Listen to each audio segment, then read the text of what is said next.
పరిశుద్ధ గ్రంథమైన బైబిల్ నుండి జకర్యా గ్రంథం 11వ అధ్యాయం.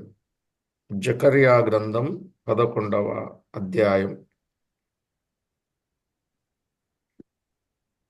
మొదటి నుండి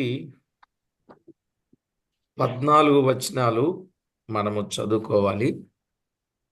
జకర్యా గ్రంథం 11వ అధ్యాయం మొదటి నుండి 14 వచనాలు. లెబానోను అగ్ని వచ్చి నీ దేవదారు వృక్షములను కాల్చివేయునట్లు నీ ద్వారములను తెరువుము. దేవదారు వృక్షములు కూలెను, వృక్షరాజములు పాడైపోయెను. సరళ వృక్షములారా అంగలార్చుడి, చిక్కని అడవి నరకబడెను. సింధూర వృక్షములారా అంగలార్చుడి, గొర్రె బోయల రోదన శబ్దం వినబడుచున్నది. ఏలయనగా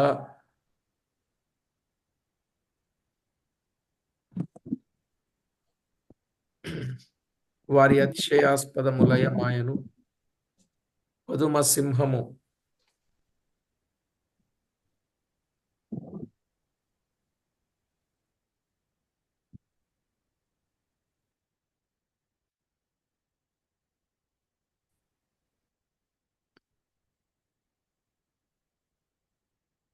పదమ సింహముల గర్జనము వినబడుచున్నది.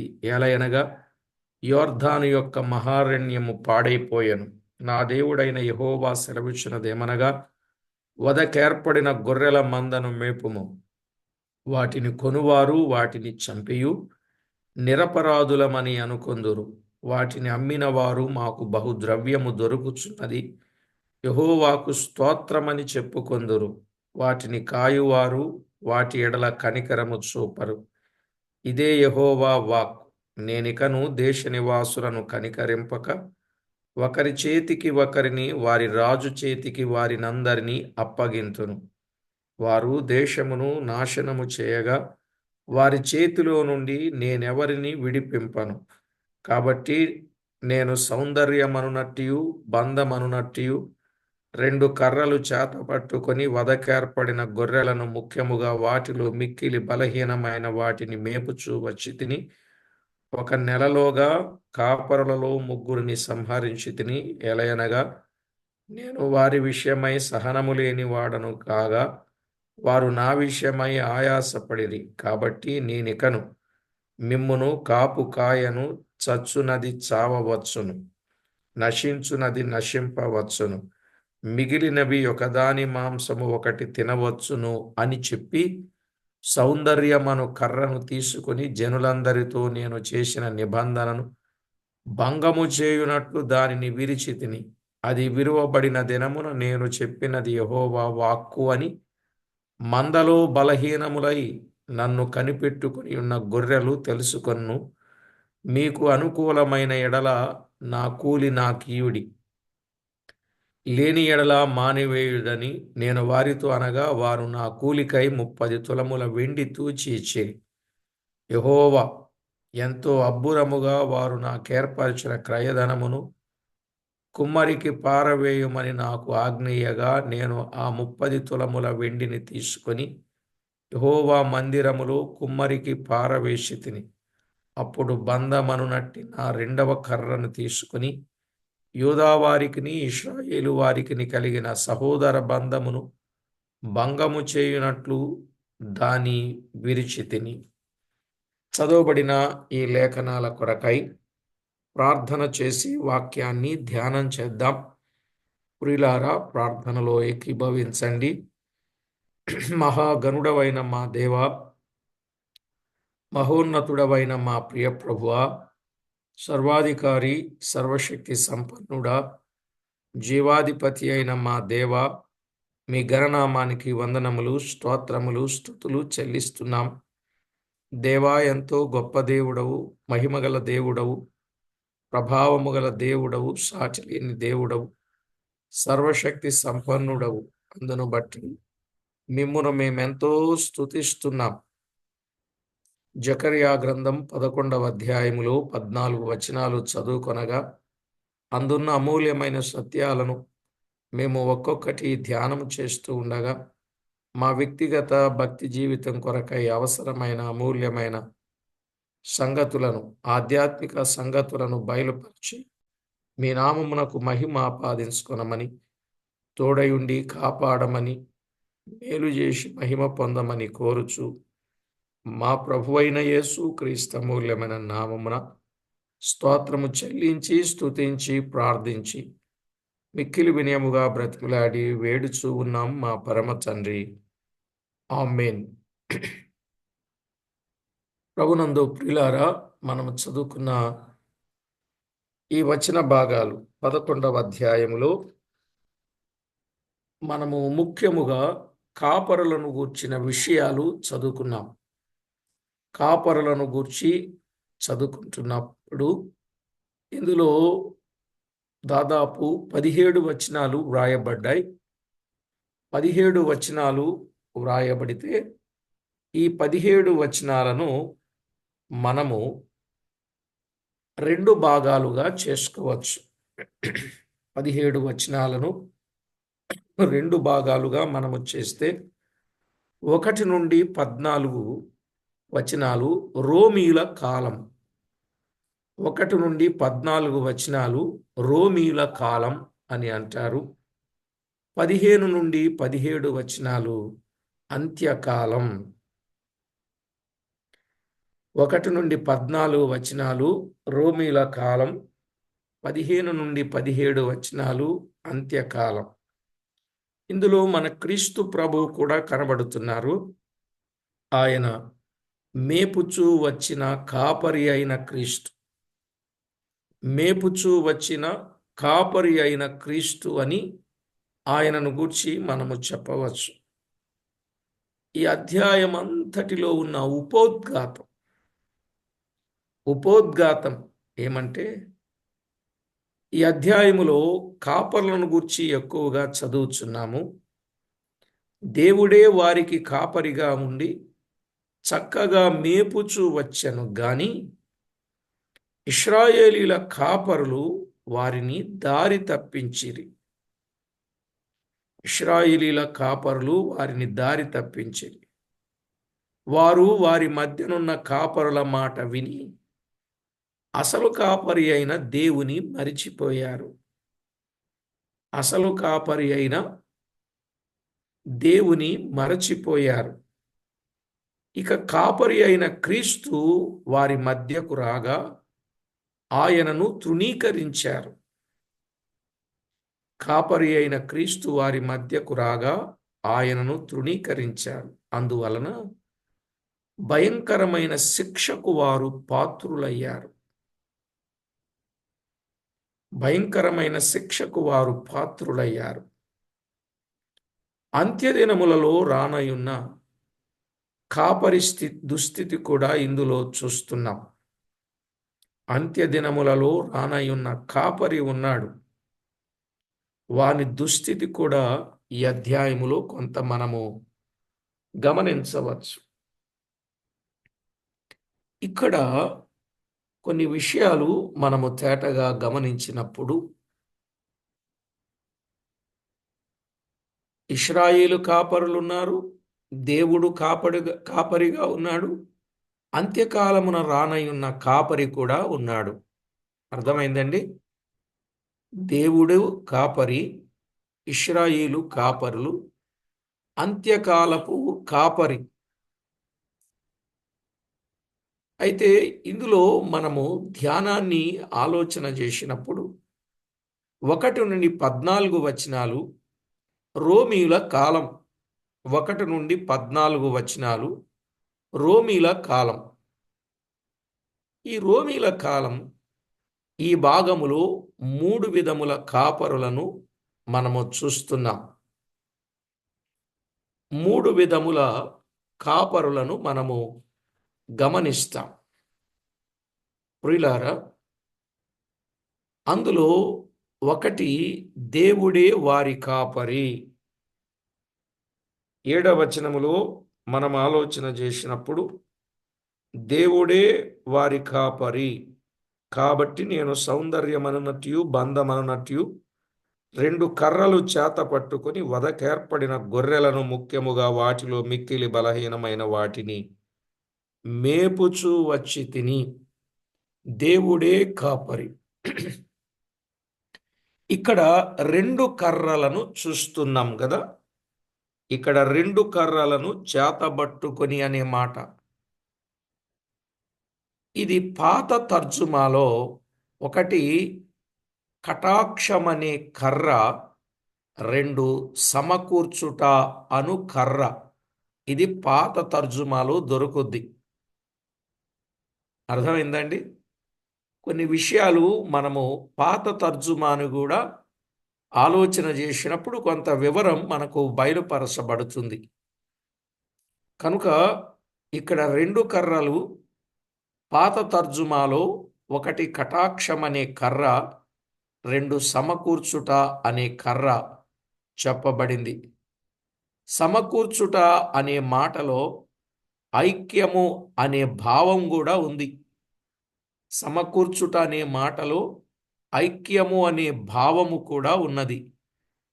ఈ 2 కర్రలు చేతబట్టుకొని అనగా నిబంధనను జ్ఞాపకము చేసుకొని, ఈ 2 కర్రలు చేత పట్టుకోవడం అంటే నిబంధనను జ్ఞాపకము చేసుకొని, ఆ మాట మనము గమనించాలి. నిబంధనను జ్ఞాపకము చేసుకొని.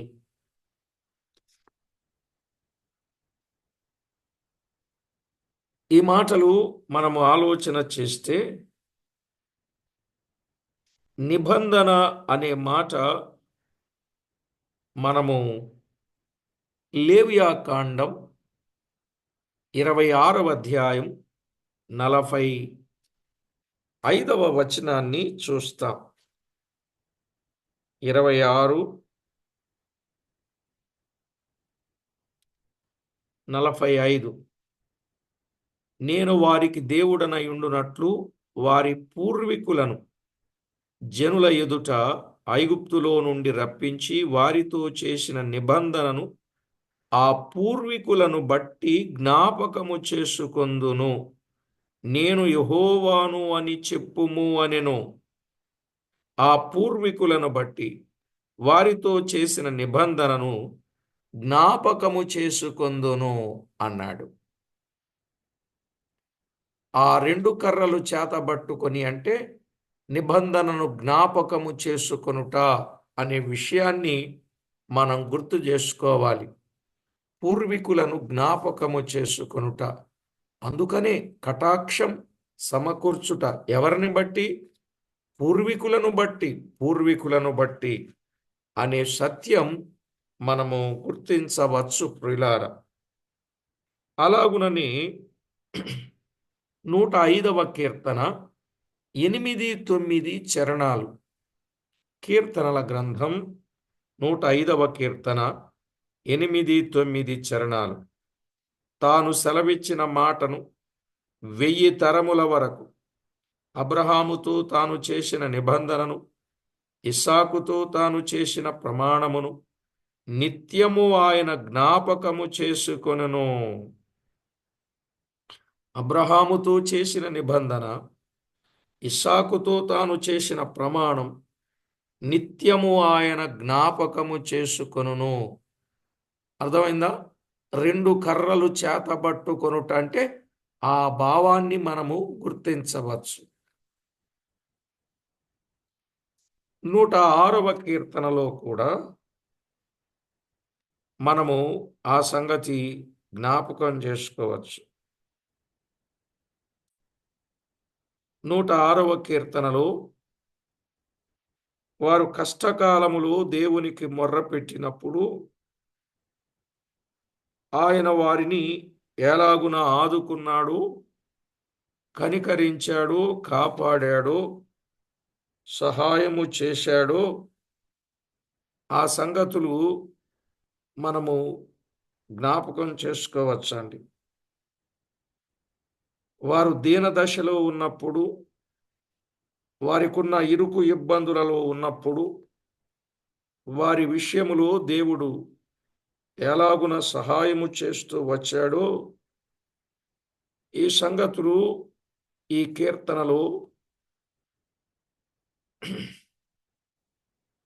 మనము అర్థం చేసుకోవచ్చు.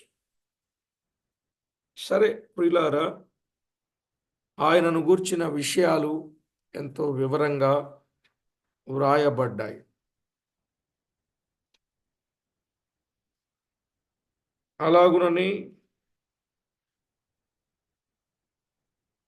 యెహెజ్కేలు గ్రంథం 34వ అధ్యాయం 14-15 వచనాలు. 34వ అధ్యాయం 14-15 వచనాలు. నేను మంచి మేతగల చోట వాటిని మేపెదను, ఇశ్రాయేలు యొక్క ఉన్నత స్థలముల మీద వాటికి దొడ్డి ఏర్పడును, అక్కడను అవి మంచి దొడ్డిలో పండుకొనును. ఇశ్రాయేలు పర్వతముల మీద బలమైన మేతగల స్థలమందు అవి మేయును. నేనే నా గొర్రెలను మేపి పరుండబెట్టుదును. ఇదే ప్రభువగు యెహోవా వాక్కు. ఎంత చక్కని మాట చెప్పాడో చూడండి. మంచి మేతగల చోట మేపేవాడు ఆయని, మంచి దొడ్డి వాటికి ఏర్పాటు చేసేవాడు ఆయని, బలమైన మేత వాటికి అనుగ్రహింప చేసేవాడు ఆయనే. కనుక ఇదంతా చూసినప్పుడు వారి ఎడల కటాక్షము చేత, వారిని సమకూర్చుట చేత వారిని మేపుచూ వచ్చెను. నిజంగా దేవుని ప్రేమ ఎంత గొప్పదంటే, వారి ఎన్ని తిరుగుబాట్లు చేసినా ఆయన వారిని కటాక్షించుచూ వచ్చాడు. ఎన్ని మార్లో ప్రియులారా, దైవ గ్రంథములో ఎన్ని మార్లో వారు తిరుగుబాటు చేసినా వారిని కటాక్షించుచూ వచ్చినట్లుగా చూస్తున్నాం. మంచి మేతగల స్థలములో వారిని మేపుచూ వచ్చాడు. ఇదెంత గొప్ప విశేషమైన విషయం. కటాక్షము అనున్నది దేవుని నిబంధనను కూడా చూపుతుంది. కటాక్షము అనేది దేవుని నిబంధనను చూపుతుంది. యూదులు తమ కాపరి ఎదుట తగిన రీతిగా నడుచుకొనిన ఎడల ఆయన వారిని రక్షించును అని మనము చూస్తున్నాం. ఆయన వారిని రక్షించును. అవును, సమకూర్చుటాను కర్ర వారి దగ్గర ఉన్నట్లు మనము చూస్తున్నాం. వారి మీద జాలి, వారు ప్రభువుకు లోబడిన ఎడల యూదాను ఇశ్రాయేలీలను ఆయన ఏం చేస్తాడు? ఆ 2 గోత్రములు 10 గోత్రములను ఆయన ఐక్యపరుస్తాడు.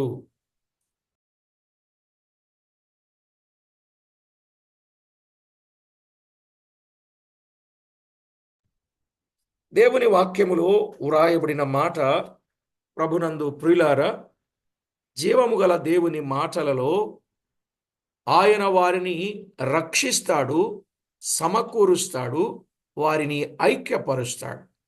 ఇశ్రాయేలు గోత్రములు 10, యూదా గోత్రములు 2. వీరిని ఆయన ఐక్యపరచి ఈ 2 కర్రలు చేతబట్టుకొని వారిని మేపుచూ వచ్చాడు. కానీ వారు ఆయనకు లోబడలేదు గనుక వారు పాపములో నిలిచియుండుటను బట్టి వారిని కటాక్షింపలేదు. వారు పాపములో నిలిచియుండుటను బట్టి వారిని కటాక్షింపలేదు. కాబట్టే ప్రభునందు ప్రియులారా, వారి మధ్య ఏకత్వము లేకుండా పోయింది. ఎప్పుడైతే ఈ ఏకత్వం అనేది లేకుండా పోయిందో, దేవుని వలన ఉపకారములను అనుభవించిన వారు కూడా వారేమయ్యారో తెలుసా? ఉపకారములను అనుభవించి కూడా వారు ఆయన మీద తిరుగుబాటు చేశారు. అది మంచిది కాకుండా పోయింది. కనుక ఎప్పుడే గాని ఎవరమే గాని ఆయన మీద తిరుగుబాటు చేయడం మంచిది. అలాగ తిరుగుబాటు చేసి వారు కీడును తెచ్చుకున్నారు. తిరుగుబాటు చేయడం వారి కీడుకే కారణం.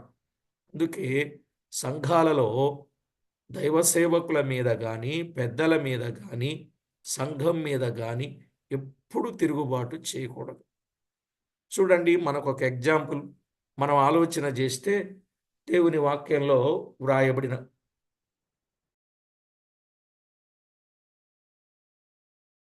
దేవుని వాక్యంలో మనము తేటగా గమనించినప్పుడు ప్రియులారా, నలుగురు తిరుగుబాటు చేశారు. కోరాహు, దాతాను, అబీరాము, ఓను అని నలుగురు తిరుగుబాటు చేశారు. మోషే అహరోనులకు విరోధంగా తిరుగుబాటు చేశారు. అలా తిరుగుబాటు చేసిన కారణము చేత వారు ఏమయ్యారండి? ఆ నలుగురు కలిసి 250 మందిని పోగు చేసుకుని, మీరేనా సేవ చేసేది, మేము సేవ చేయడానికి కాదా? మీరేనా పరిశుద్ధులు, సర్వ సమాజము పరిశుద్ధులు కాదా అని వారు తిరుగుబాటు చేశారు. మోషే వెళ్ళి దేవునికి మొర్ర పెట్టాడు. ఆ మొర్ర దేవుని వద్దకు చేరింది. దేవుడు అన్నాడు, ఇదిగో వారి మధ్యలో నుండి మీరు బయటకు వచ్చేయండి అన్నాడు. వారి పాళెము నుండి బయటకు వచ్చినప్పుడు ఏం జరిగిందో తెలుసు కదండి. వారు ప్రాణములతోనే పాతాళమునకు పోయారు. భూమి నెరవిడిచింది, వారిని మృంగి వేసింది. కనుక దేవునికి విరోధంగా ఎప్పుడు ప్రవర్తించినా, దేవుని పిల్లలకు ఎప్పుడు విరోధంగా తిరుగుబాటు చేసినా అది మనకు కీడుకే కారణమవుతుంది. కనుక ఎప్పుడు ఏ పని చేసినా అది కీడుకు కారణం కాకుండా మనము ఉండాలి. ఇశ్రాయేలీల కాపరును గూర్చి మనం ఆలోచన చేసినప్పుడు కొన్ని సంగతులు మనకు అర్థమవుతాయి. కాబట్టి ప్రభు పిల్లలమైన మన జీవితంలో ప్రియులారా, మొదటి మాట మనం విన్నప్పుడు ఒకటి ఏం విన్నాం? రోమిల కాలములో దేవుడే వారికి కాపరి అనేది మనం విన్నాం కదా. ఇక రెండవదిగా ఇశ్రాయేలీల కాపరులు జకర్యా గ్రంథములో 11వ అధ్యాయం 4-5 వచనాలు. నా దేవుడైన యెహోవా సెలవిచ్చినదేమనగా, వధకేర్పడిన గొర్రెల మందను మేపుము, వాటిని కొనువారు వాటిని చంపియు నిరపరాధులమని అనుకొందురు. వాటిని అమ్మిన వారు మాకు బహుద్రవ్యము దొరుకుచున్నది, యెహోవాకు స్తోత్రమని చెప్పుకొందురు.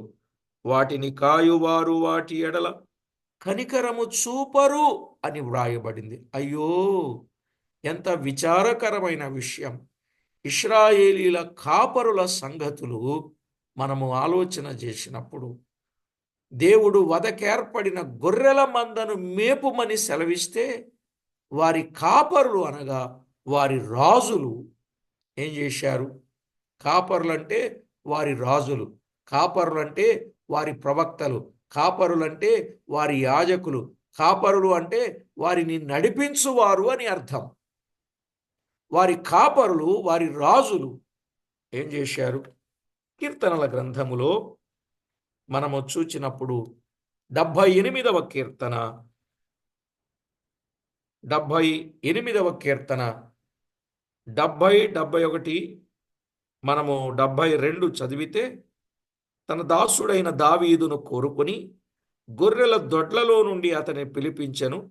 వాడి గొర్రెలను వెంబడించుట మాన్పించి తన ప్రజలైన యాకోబును, తన స్వాస్యమైన ఇశ్రాయేలును మేపుటకై ఆయన అతని రప్పించెను.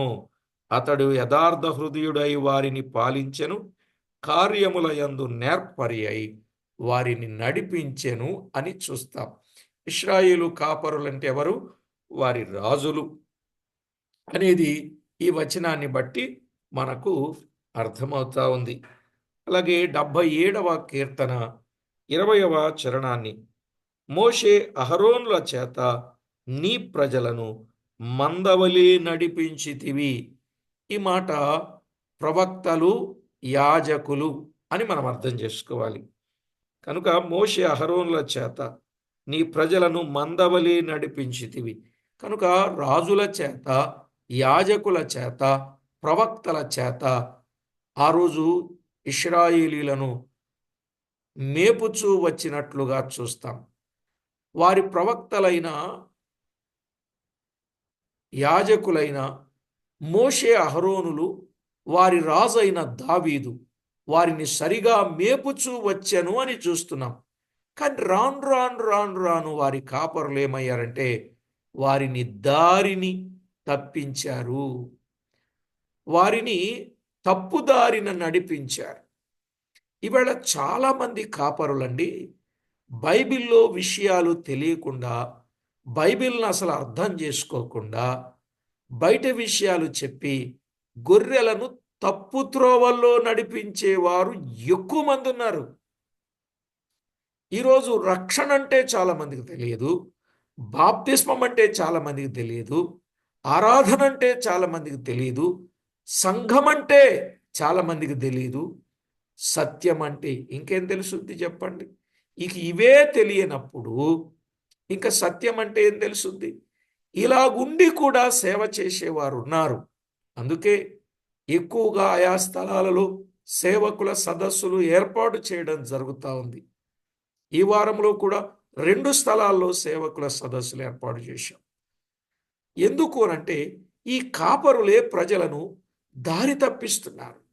గొర్రెలను మేపడానికి బదులు వాటిని అమ్మేస్తూ మాకు బహుద్రవ్యము దొరికింది, దేవునికి స్తోత్రం అని చెప్పుకుంటున్నారని జకర్యా గ్రంథములో చూస్తున్నాం. ఈరోజు ఆత్మలను రక్షించడానికి బదులు ఆత్మలను భక్షిస్తున్నారని చెప్పడానికి ఏ సందేహము లేదు ప్రియులారా. నేటి దినాలలో చాలామందిని మనము గమనిస్తున్నాం. నిజంగా సేవ అనేది ఒక వ్యాపారంగా మారిపోయింది. ప్రజల దగ్గర నుండి సొమ్ము గుంజుకోవడమే తప్ప ఆ గొర్రెలను ఎలా మేపాలో తెలియటం లేదు. అసలు కాపరి అయిన వాడు తన గొర్రె కొరకు ఏం పెట్టాలండి? ప్రాణం పెట్టాలి, అంతే కదా? గొర్రె కొరకు ప్రాణం పెట్టాలి. కానీ వీళ్ళ గొర్రెల కొరకు ప్రాణం పెట్టేవాళ్ళు ఉన్నారా? గొర్రెలను చంపేవారు ఉన్నారు. నిజం చెప్పండి. మీకు నిజంగా ధైర్యంగాని ఉండి ఉంటే మ్యూట్ తీసుకొని చెప్పండి. గొర్రెలను చంపేవారు ఉన్నారా? గొర్రెలకు కొరకు ప్రాణం పెట్టేవారు ఉన్నారు?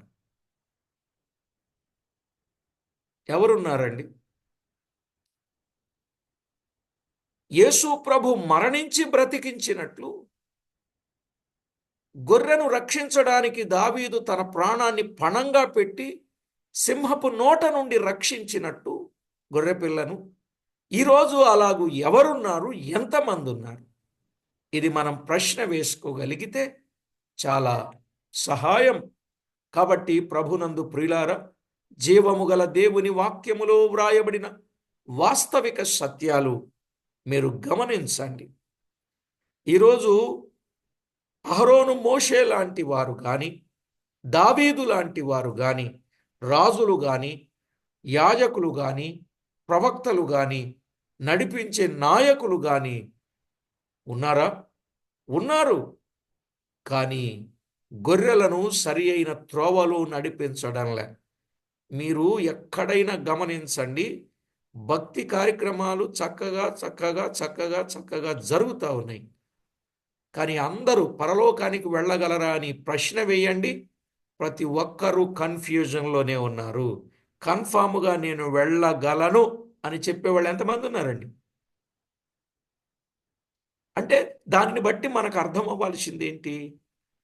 దానిని బట్టి మనం అర్థం ఏం చేసుకోవాలి అంటే, ప్రజలకు సరైన సంగతి కొత్త నిబంధనలో కూడా నీకోదేము అనే వ్యక్తి ఇశ్రాయేలు బోధకుడై ఉండి నిత్య జీవానికి ఎలా వెళ్ళాలో తెలుసా? తెలియదా? తెలీదు. మరి బోధకుడైన మరి ఆ రోజుల్లో ఆయనే అలాగుంటే ఈ రోజుల్లో ఇంకెంతమంది ఉన్నారు? భయం వేస్తుంది, చాలా మట్టుకు భయం వేస్తుంది. కాబట్టి ప్రభునందు ప్రియులారా, సంగతిని సరిగా మనము ఆలోచన చేసి ప్రభువుకు మహిమ తెచ్చే వారంగా ఉండాలి. ఇశ్రాయేలీలనండి వారు డబ్బు కొరకు అమ్ముచూ వచ్చారు అని వ్రాయబడింది. ఈ కాపరులు గొర్రెలను అమ్ముచూ వచ్చారట. ఇక్కడ మనం చూసాం. అలాగే ఆమోసు గ్రంథం 2వ అధ్యాయం 6-7 వచనాలు.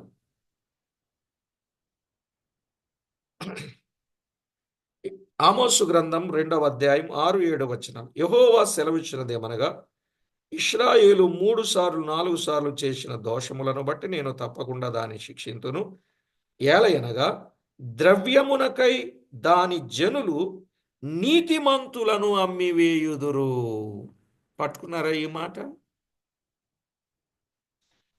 ద్రవ్యమునకై జనులు నీతిమంతులను అమ్మివేయుదురు, పాదరక్షల కొరకై బేదవారిని అమ్మివేయుదురు.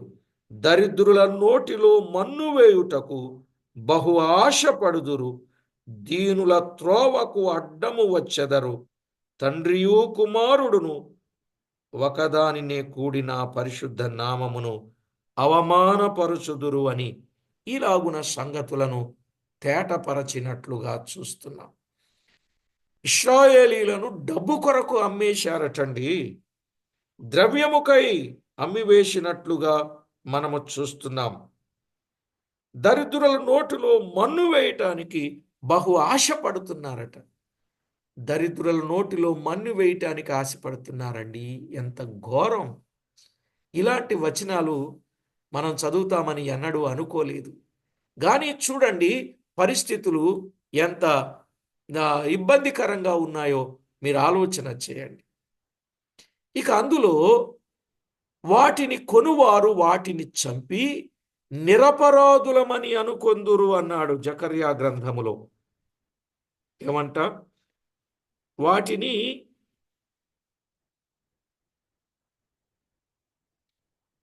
పదకొండవ అధ్యాయం 5వ వచనములో వాటిని కొనువారు వాటిని చంపియు నిరపరాధులమని వారనుకొందురు. వాటిని కొనువారు వాటిని చంపియు నిరపరాధులమని అనుకొందురు అన్నాడండి. ఇదెంత ఘోరం! చంపేసి నిరపరాధులు ఎట్లా అవుతారండి? ఎలాగవుతారు? యెహెజ్కేలు గ్రంథం 34వ అధ్యాయం 3వ వచనములో చెప్పాడు.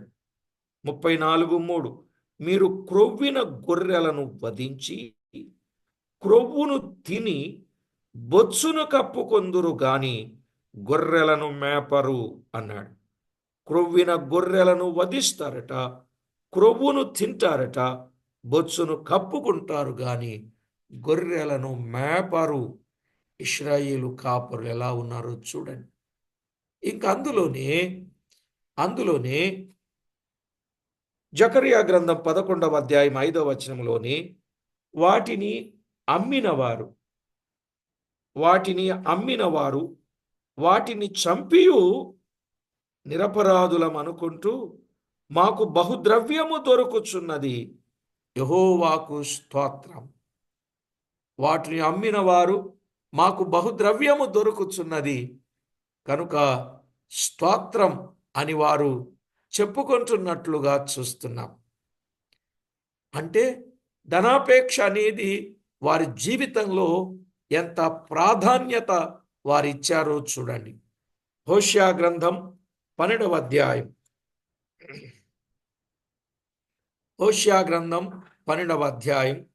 8వ వచనాన్ని చూడండి. నేను ఐశ్వర్యవంతుడనైతిని, నాకు బహు ఆస్తి దొరికెను, నా కష్టార్జితములో దేనిని బట్టియు శిక్షకు తగిన పాపము నాలోనున్నట్టు ఎవరునూ కనుపరచలేరని ఎఫ్రాయిము అనుకొనుచున్నాడు. అర్థమైందండి? నేను ఐశ్వర్యవంతుడనైతిని, నాకు బహు ఆస్తి దొరికింది, నా కష్టార్జితములో నేను దేనిని బట్టియు శిక్షకు తగిన పాపము నాలో ఉన్నట్టు ఎవరునూ కనుపరచలేరని ఎఫ్రాయిము అనుకొనుచున్నాడు అని చెప్పాడు.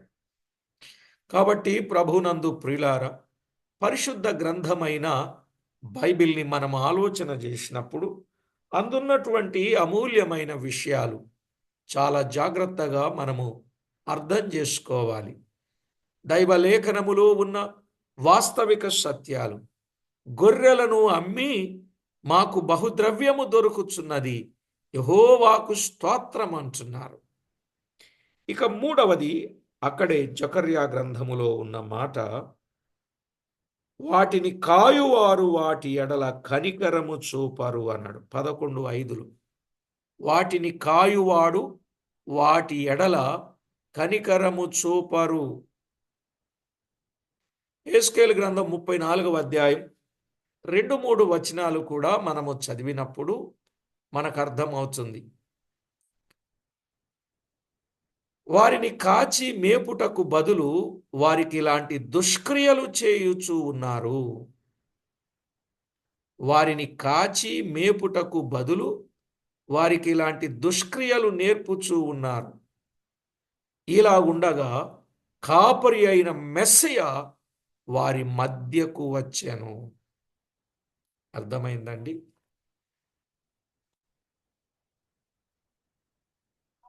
ఇలాంటి పరిస్థితుల్లో వారుండగా ఎక్కడికి వచ్చాడు? వారి మధ్యకు మెస్సయ అయిన కాపరి. ఇక మూడవ కాపరి, ఒకటెవరనుకున్నాం? దేవుడే కాపరి. 2 ఇశ్రాయేలీల కాపరులు. 3 కాపరి అయిన మెస్సియా. 12, 13 వచనాలు మనం చదువుకున్నాం కదండి. 12, 13 వచనం. జకర్యా గ్రంథం 12, 13 వచనాలు. మీకు అనుకూలమైన ఎడల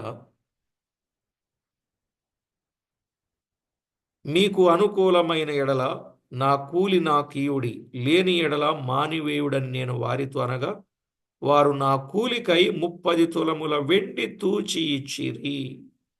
యెహోవా ఎంతో అబ్బురముగా వారు నాకేర్పరచిన క్రయధనమును కుమ్మరికి పారవేయుమని నాకు ఆజ్ఞేయగా నేను ఆ 30 తులముల వెండిని తీసుకుని యెహోవా మందిరములో కుమ్మరికి పారవేసి అన్నాడు.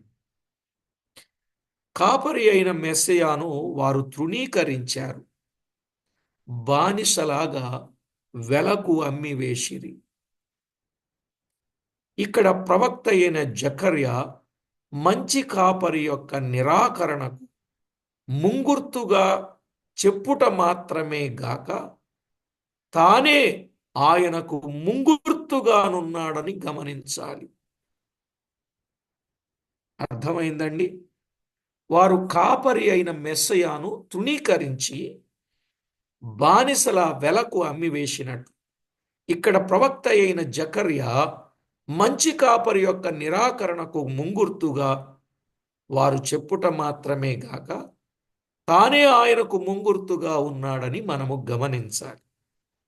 మీకు అనుకూలమైన ఎడల నా కూలి నాకీయుడి, లేని ఎడల మానివేయుడని నేను వారితో అనగా వారు నాకై 30 తులముల వెండి తూచి ఇచ్చిరి.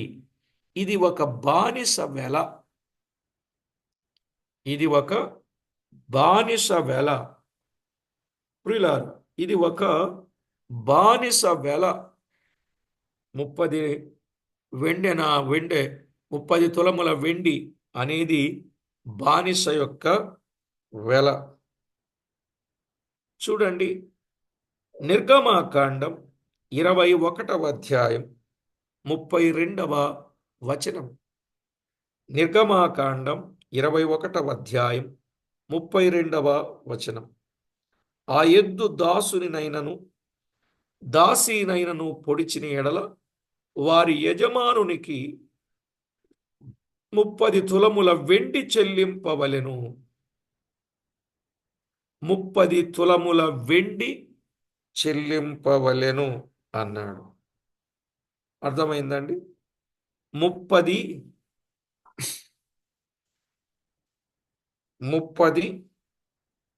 తులముల వెండి చెల్లింపవలెను. మత్తయి వ్రాసిన సువార్త 26వ అధ్యాయం 15వ వచనాన్ని చదివితే, ప్రియులారా, చాలా తేటగా వ్రాయబడిన మాట. 26వ అధ్యాయం 15వ వచనం. నేనాయనను మీకు అప్పగించిన ఎడల నాకేమి ఇత్తురని వారిని అడిగాను. అందుకు వారు 30 వెండి నాణెములు తూచి వానికిచ్చిరి. 30 వెండి నాణెములను తూచి వానికి ఇచ్చిరి. అర్థమైందండి? యెహోవా ఎంత అబ్బురముగా వారు నాకేర్పరచిన క్రయధనమును కుమ్మరికి పారవేయుమని నాకు ఆజ్ఞయగా నేను 30 తులముల వెండిని తీసుకుని యెహోవా మందిరములో కుమ్మరికి పారవేశితిని.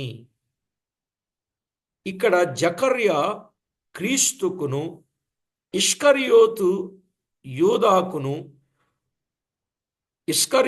యోధాకును ప్రధాన యాజకులకును ముంగుర్తుగా ఉంటున్నాడు. ఈ ప్రవచనము యొక్క నెరవేర్పు ఎక్కడ జరిగింది? ఇదిగో మత్తయి సువార్త 26:15 జరిగింది. 26:15 మనము చూడవచ్చు. అలాగునని మత్తయి సువార్త 27వ అధ్యాయం 3 నుండి 10 వచనాలు.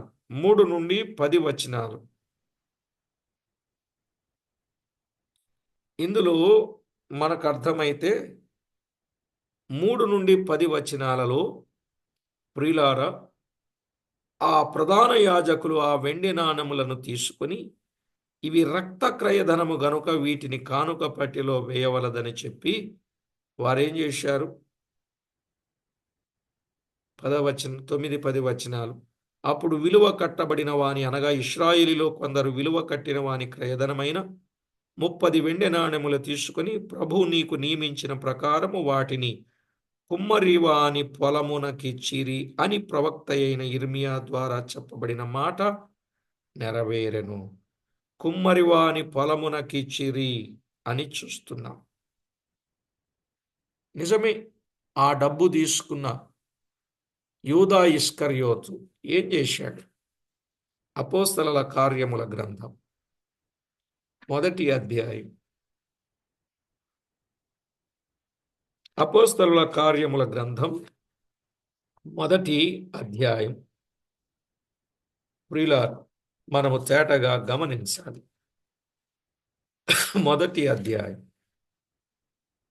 18-19 వచనాలు. ఈ యూదా ద్రోహము వలన సంపాదించిన రూకలనిచ్చి ఒక పొలము కొనెను. అతడు తలక్రిందుగా పడి నడిమికి బద్దలైనందున అతని పేగులన్నీ బయటికి వచ్చెను. ఈ సంగతి యెరూషలేములో కాపురమున్న వారందరికీ తెలియవచ్చెను గనుక వారి భాషలో ఆ పొలము అకెల్దామా అనబడి ఉన్నది. దానికి రక్తభూమి అని అర్థం. అర్థమైందండి? కనుక ఆ వెండి నాణ్యాలను తీసుకుని వెళ్ళి కుమ్మరివాని పొలానికి వారు అప్పగించినట్లుగా, లేక దానిని కొనినట్లుగా చూస్తున్నాం. కుమ్మరివాని పొలమన్నా రక్తపు భూమి అన్నా ఒకటే.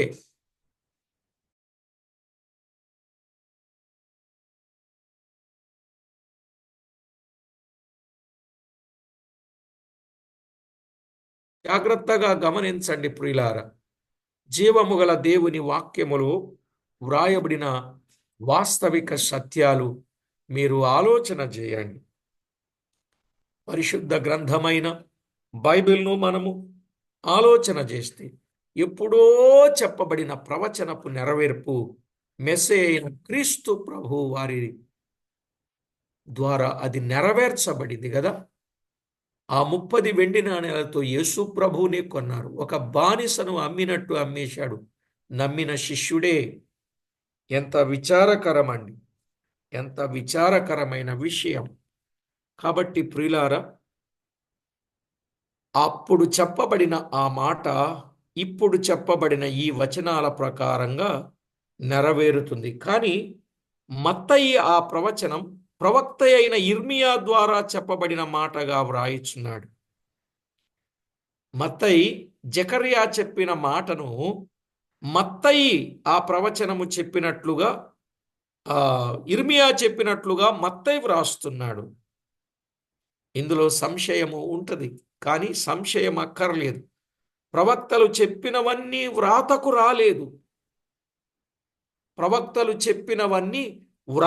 రాలేదు. కాబట్టి చాలామంది ప్రవక్తలు ఈ విషయం చెప్పుంటారు. ఆ విషయాన్ని ఈయన రాసినప్పుడు మనం చూడొచ్చు. కనుక పుచ్చుకొనుట కంటే ఇచ్చుట ధన్యమని ప్రభు చెప్పినట్లు సువార్తికులు ఎక్కడైనా వ్రాయలేదు. సువార్తికులు ఎక్కడైనా వ్రాశారా? పుచ్చుకొనుట కంటే ఇచ్చుట ధన్యమని. అపోస్తల కార్యాలు 20వ అధ్యాయం 35లో వ్రాయబడిను. అలాగే మత్తయి 27వ అధ్యాయము 9, 10లో ఇర్మియా వ్రాసినది కాదు. ఇర్మియా వ్రాసినది కాదు. ఆయన చెప్పినది మత్తయి ఎత్తి వివరించుచూ ఉన్నాడు. ఎందుకంటే ఇర్మియాకు 30 వెండి నాణెముల సంగతి తెలుసు. ఇర్మియాకి 30 వెండి నాణెముల సంగతి తెలుసు. దేవుడే దానిని చూపించి ఉంటాడు గాని స్పష్టముగా వ్రాతకు తెచ్చుటకు ఇర్మియాకు ఇవ్వబడలేదు గాని జకర్యాకు ఇవ్వబడింది. సర్వసాధారణంగా మత్తయి ప్రవక్త ద్వారా వ్రాయబడినది అని వ్రాశాడు. మత్తయి సువార్త 2వ అధ్యాయం 5వ వచనములో గాని, 4వ అధ్యాయం 4వ వచనములో గాని, 6వ అధ్యాయం 10వ వచనములో గాని, 11వ అధ్యాయం 10వ వచనంలో మొదలగు ప్రవచనాలలో మనము చూస్తాం. ప్రవక్తలు చెప్పినవి చాలా వచ్చినవి గాని ఇంకా కొన్ని వ్రాతలలో వ్రాయబడలేదు. ఇర్మియా ఈ ప్రవచనము చెప్పెను గాని వ్రాతలలో వ్రాయబడలేదు. ఆ దినములలో మనుషుల దృష్టిలో ఇర్మియా అంటే చాలా గౌరవముగా కనబడుచూ ఉన్నాడు. మత్తయి సువార్త 16వ అధ్యాయం 14వ వచనం. ఇర్మియా అంటే చాలా గౌరవమైన ప్రవక్తగా చెప్పబడతా ఉన్నాడు. అందువలన మత్తయి ఇర్మియా చెప్పిన దానిని చెప్పెనని వ్రాశాడు. అయితే మన పాఠములో కాపరి అయిన మెస్సయాను వారు తృణీకరించిరి. క్రీస్తు ఈ లోకములోనున్న కాలములో వారి మధ్యనున్న కాపరులు, శాస్త్రులు, పరిసయ్యులు, ప్రధాన యాజకులు. ఎవరండి? క్రీస్తు ఈ లోకములో ఉన్న కాలములో వారి మధ్యనున్న కాపరులు ఎవరు? శాస్త్రులు, పరిసయ్యులు, ప్రధాన యాజకులు. వారి మాటలను ప్రజలు అంగీకరించి మెస్సయ అయిన కాపరిని వారు నిరాకరించారు. వాని రక్తము మా మీదను మా పిల్లల మీదను ఉండునుగాకని కోరుకున్నారు. మరేం కోరుకున్నారండి? వాని రక్తము మా మీదను మా పిల్లల మీదను ఉండునుగాకని కోరుకున్నారు. అందును బట్టి వారి మీద పడిన దేవుని శిక్ష, అది తర్వాత పాఠంలో మనం ధ్యానం చేద్దాం. వారి మీద పడిన శిక్ష, దేవుని శిక్ష ఎలా ఉందో తర్వాత సంగతి ఆలోచన చేద్దాం. మెట్టుకు ప్రియులారా, దేవుడే కాపరిగా ఉన్నట్లు, రెండవదిగా ఇశ్రాయేలీల కాపరులను, మూడవదిగా కాపరి అయిన మెస్సియాను గూర్చిన సంగతులు మనం విన్నాం. విన్న సంగతులను అర్థం చేసుకొని మన మట్టుకు మనము జాగ్రత్త పడి గొర్రెల కాపరి అయిన క్రీస్తు కాపరత్వములో మనముండి దావీదు చెప్పినట్లు, యెహోవా నా కాపరి, నాకు లేమి కలుగదు. ఆయన పచ్చిక గల చోట్ల నన్ను పరుండ చేస్తాడు. శాంతికరమైన జలముల యొద్ద ఆయన నన్ను నడిపించుచున్నాడు. తన దుడ్డుకర్ర దండము చేత నన్ను ఆదరిస్తాడు. శత్రువుల మధ్యలో నాకు భోజనం ఏర్పాటు చేస్తాడు. నూనెతో నా తల అంటుతాడు. నేను చిరకాలము యెహోవా మందిరములో నివాసము చేస్తాను. కృపాక్షేమములే నా వెంట వచ్చును అని ఆ గొప్ప అనుభవాన్ని మనం కలిగి ఉండాలని ప్రేమతో మనవి చేస్తూ ప్రార్థన చేసుకుందాం. ఏకీభవించండి. ప్రార్థన. పరిశుద్ధుడవైన మా దేవ, పరమందు ఆసీనుడవైన మా ప్రియ ప్రభువా, మీ ఘననామానికి స్తోత్రం. మీ కృపను బట్టి జకర్యా గ్రంథములో తేటైన విషయాలు, దేవుడే కాపరి అని, ఇశ్రాయేలు కాపరులని, మెస్సయా కాపరిగా వచ్చాడు అని, ఆ మాటలను గూర్చిన వివరాలు కొంత మేము విన్నాం. నిజమే మా ప్రభువా, మీ కాపరత్వములో మేముండి మీకు మహిమ తెచ్చే వారిగా సిద్ధపరచండి.